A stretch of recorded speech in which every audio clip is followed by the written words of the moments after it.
Hello, hello!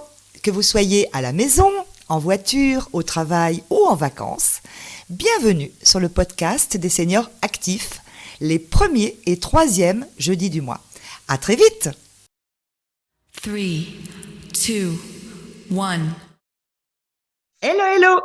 Bonjour à tous, bienvenue sur ce 8e épisode du podcast des seniors actifs. Alors, on sait tous qu'une activité physique régulière améliore notre qualité de vie, notre bien-être, hein. Et il est conseillé de marcher au minimum 30 minutes par jour. Est-ce que vous le faites? Si oui, eh bien c'est super. Sinon, ça peut être une résolution pour 2023. Il n'y a pas que la marche, bien sûr. Et aujourd'hui, nous allons parler du yoga. Et je suis très heureuse d'accueillir notre invitée du jour, Sonia Pérez. Nous sommes voisines avec Sonia. Et c'est une femme dynamique et pétillante comme je les aime.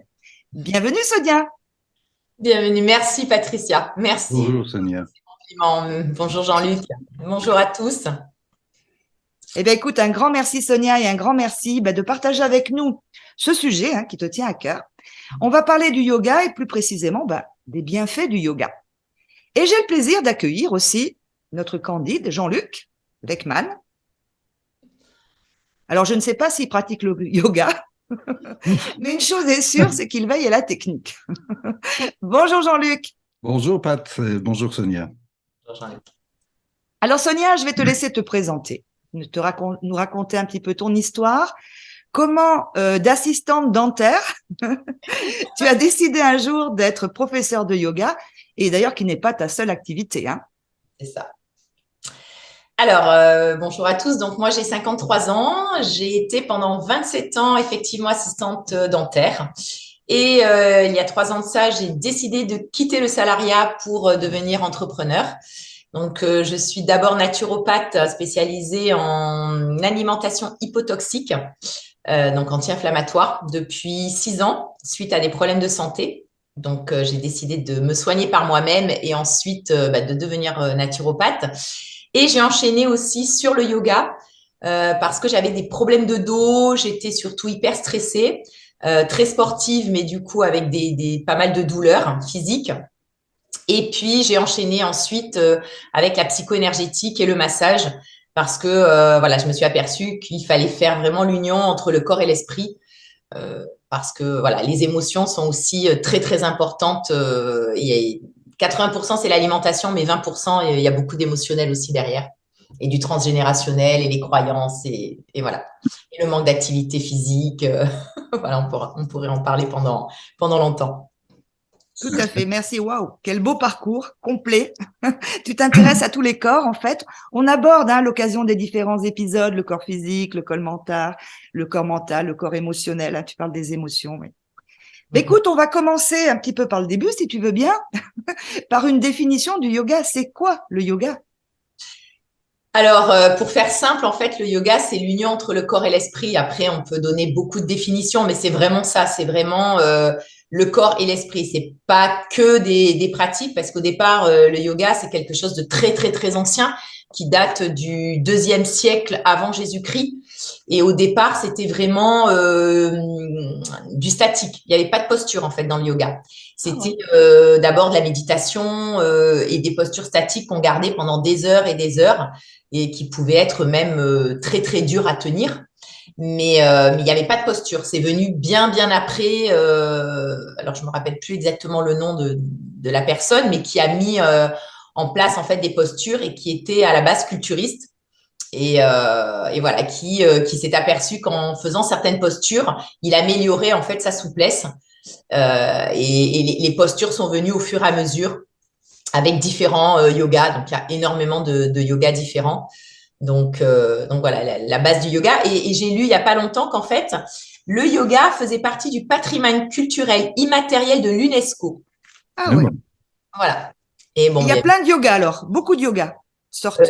Oui, il y a plusieurs yogas. On va citer le premier des yogas, c'est le Hatha Yoga. Oui. Ensuite, il y a l'Ashtanga. C'est 6 séries de postures, en fait, bien déterminées, qu'on suit.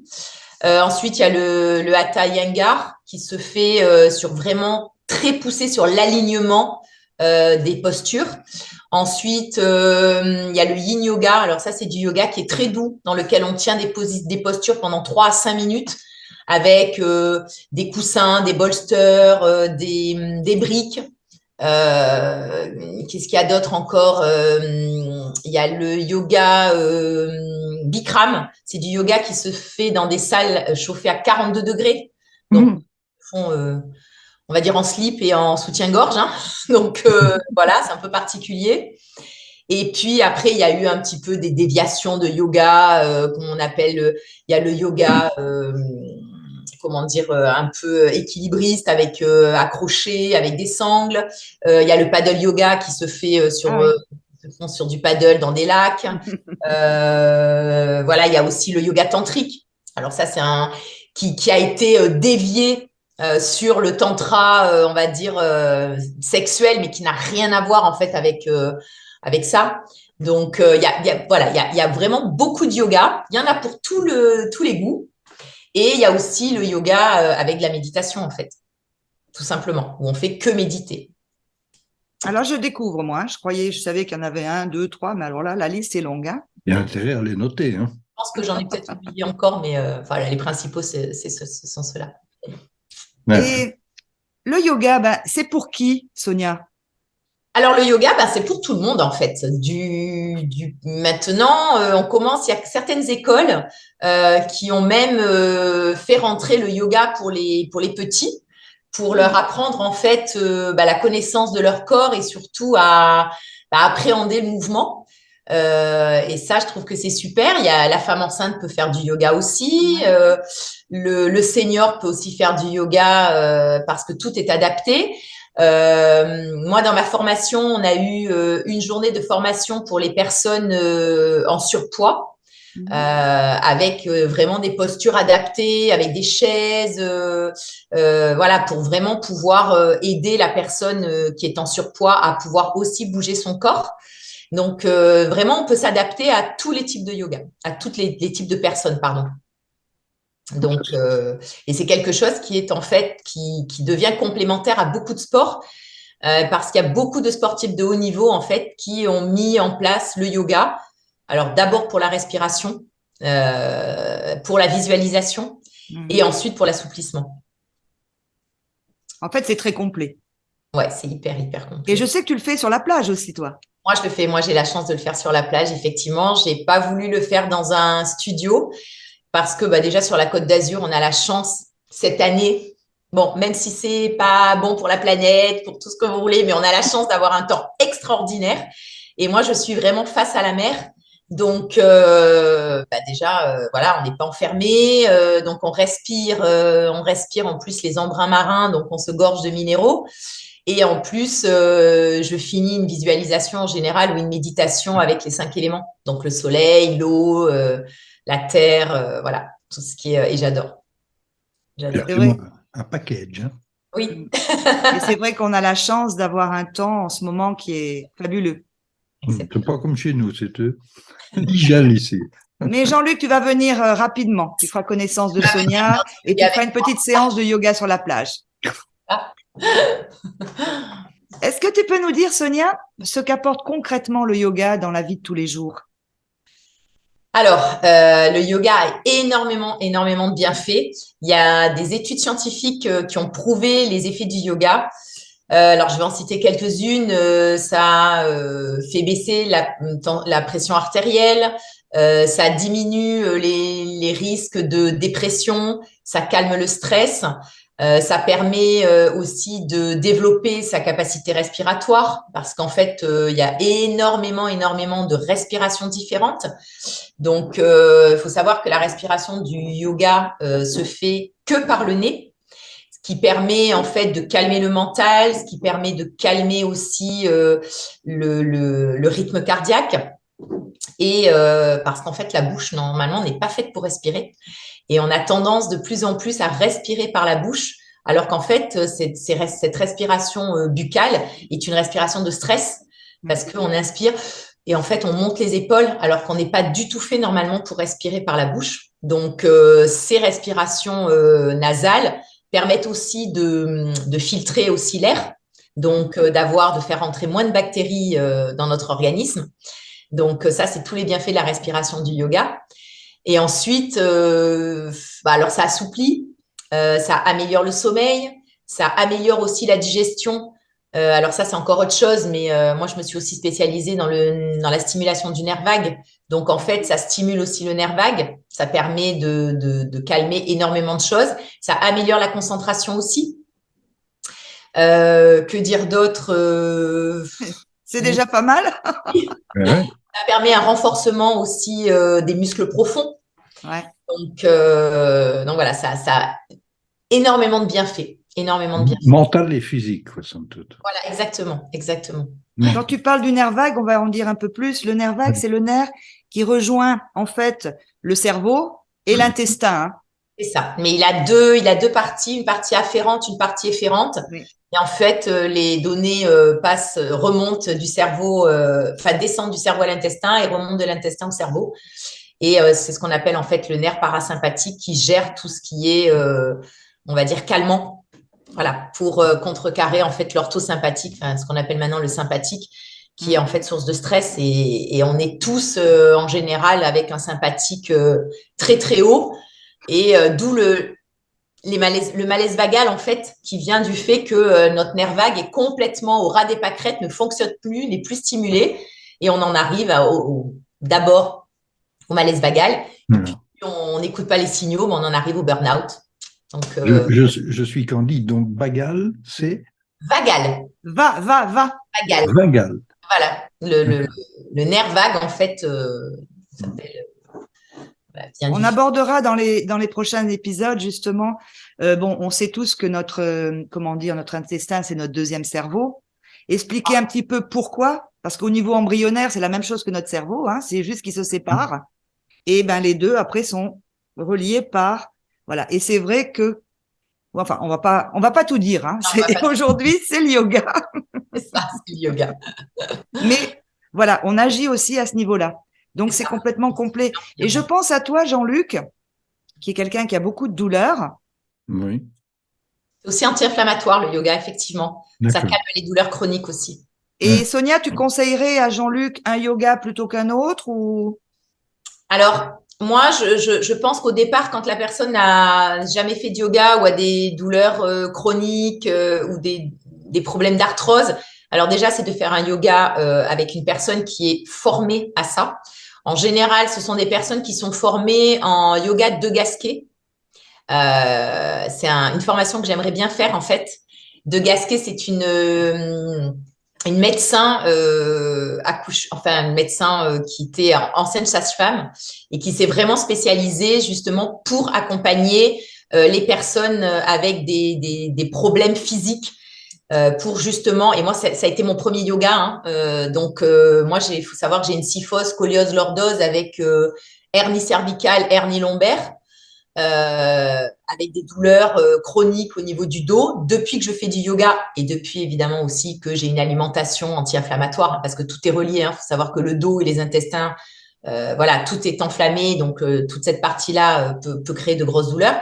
Mais en associant les deux, le yoga, la méditation et l'alimentation, j'ai réussi en fait à calmer complètement mes douleurs. Je n'ai plus aucune douleur. C'est-à-dire qu'à 53 ans, je peux faire beaucoup plus de sport que j'en faisais à 35. Donc, alimentation et méditation. Ah, oui. Qui ont un rôle totalement anti-inflammatoire, en fait. D'accord. Donc, voilà. Et puis, ça m'a redressé la colonne vertébrale. Moi, j'étais voûtée. Je me suis redressée. Donc, du coup, quand on se redresse, on ouvre la cage thoracique, on ouvre le cœur, donc on respire mieux. On est plus enclin à aller vers les autres aussi. Parce que quand on est voûté, les gens n'ont pas envie de venir vers vous. Et en plus, on écrase aussi ce nerf vague. Alors que quand on ouvre sa cage thoracique, quand on s'étire grâce au yoga, forcément, on respire mieux et le nerf vague est stimulé aussi grâce au changement de posture aussi. D'où mon ballon de pilates qui me permet d'avoir une posture aussi bien droite. Montre-nous le pilate, le ballon pilate. pilate. Il est peut-être en train de se dégonfler, là. Voilà. Jean-Luc. Il est là. Ah, il est là. Jean-Luc, faut Ah, investir dans un ballon de pilates. On va tous être mais sur un ballon de pilates. comme je t'ai dit, je suis allé faire un petit stage à la clinique du dos. Eh bien, j'avais ça. Tu avais un ballon de Ouais, pilates. ouais, Moi, je ouais, conseille à à la toutes clinique les du dos. personnes qui restent derrière leur ordinateur d'être sur un ballon de pilates. Parce que déjà, ça nous permet, on est obligé, en fait, le bassin bascule vers l'avant. Donc, on est obligé de se redresser. De rétablir. Voilà. Ouais. Donc, toute la chaîne postérieure se redresse et on peut pas s'avachir, en fait. Donc, et on peut pas se poser derrière. Donc, en Ah, plus, on travaille aussi inconsciemment les muscles profonds aussi du dos et des abdos. Donc, obligé de garder son centre de Eh gravité. ouais. exactement, et que des bénéfices. Ben, je vous Ouais. invite à tous acheter un ballon de pilates, hein, et Ouais. on va s'y mettre à la place sur le bureau. Eh ben, tu as déjà répondu pratiquement à ma dernière question, Sonia, Mhm. parce que je voulais te demander si, d'après toi, le yoga suffisait à une meilleure qualité de vie globale. Mais bon, tu as parlé de l'alimentation, tu as parlé de beaucoup de Ouais, voilà. choses, hein. Alors, suffit, non, parce que moi, dans mes accompagnements, je propose toujours de faire 2 ou 3 sports différents. Pourquoi? Parce que chaque sport apporte quelque chose. Le yoga apporte de la relaxation, de l'assouplissement, de l'étirement. Maintenant, ça ne permettra pas de prendre de la masse musculaire ou de faire travailler en fait la reconstitution osseuse, parce qu'il faut savoir que la seule façon en fait de créer du muscle et comment dire de reformer de l'os en fait, Mhm. ce sont des sports à impact. Donc, d'où la marche, d'où le jogging doux, ou la musculation qui permet aussi justement de prendre du muscle et de faire à côté soit de la natation, soit un sport un peu intense de cardio pour justement travailler aussi le cardio. Il faut vraiment qu'il y ait plusieurs sports pour avoir les bénéfices de tout en même temps. Ouais. Voilà, moi, j'ai des personnes qui me disent, mais moi, je nage 3, 4 fois. Moi, j'ai été nageuse. C'est mon sport. Ça fait, voilà, j'ai nagé depuis l'âge de 3 ans. Mon papa était maître nageur. Donc, ça fait 50 ans que je nage. J'ai des gens qui me disent, oui, mais moi, je nage. Mais elle nage une demi-heure ou 45 minutes, mais en nage douce. Alors, oui, c'est bien. On fait bouger son corps. C'est mieux de rester sur un canapé. Mais malheureusement, ça ne permettra pas de former de la masse musculaire ou de reformer de la masse osseuse. Et ouais, c'est important avec l'âge, la masse musculaire parce qu'on fond, C'est ça, et puis la masse osseuse, l'ostéoporose, surtout les femmes, c'est nous ça, à guette, la hein. ménopause, voilà, exactement. Mais ce n'est pas une fatalité. Ah non, mais il y a de la fatalité nulle part, hein. Exactement.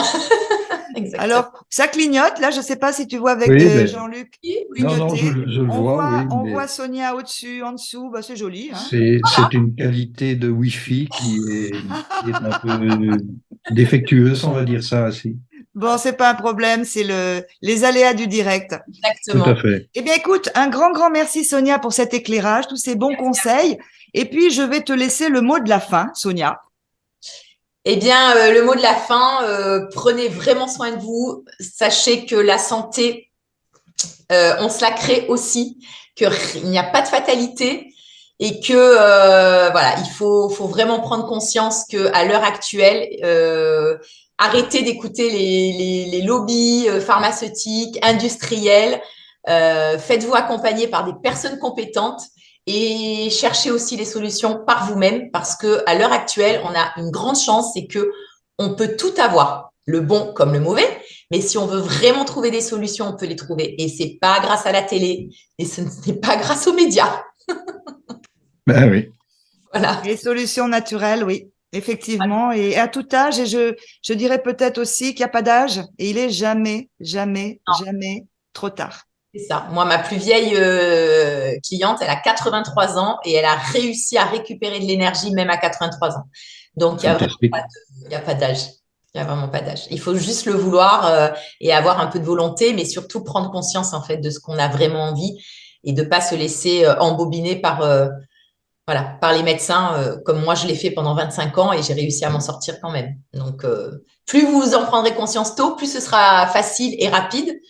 Mais voilà, il n'y a pas de, comme disait Patricia, on peut tous s'en sortir. Voilà. Il suffit d'avoir la volonté au départ et puis d'agir, de se mettre en action. Hein. Exactement. Ouais. Accompagner. Eh Voilà. bien, encore un immense merci, Sonia. Alors, je vous invite tous à suivre Sonia. Alors, sur Facebook, Oui. tu es sur Instagram, Sonia aussi? Sur Instagram, je suis sur Facebook, sur la Fée du bol zen. Ouais. Donc, bol, B-O-W-L, comme le bol qu'on Bol mange. Zen, ouais. Voilà.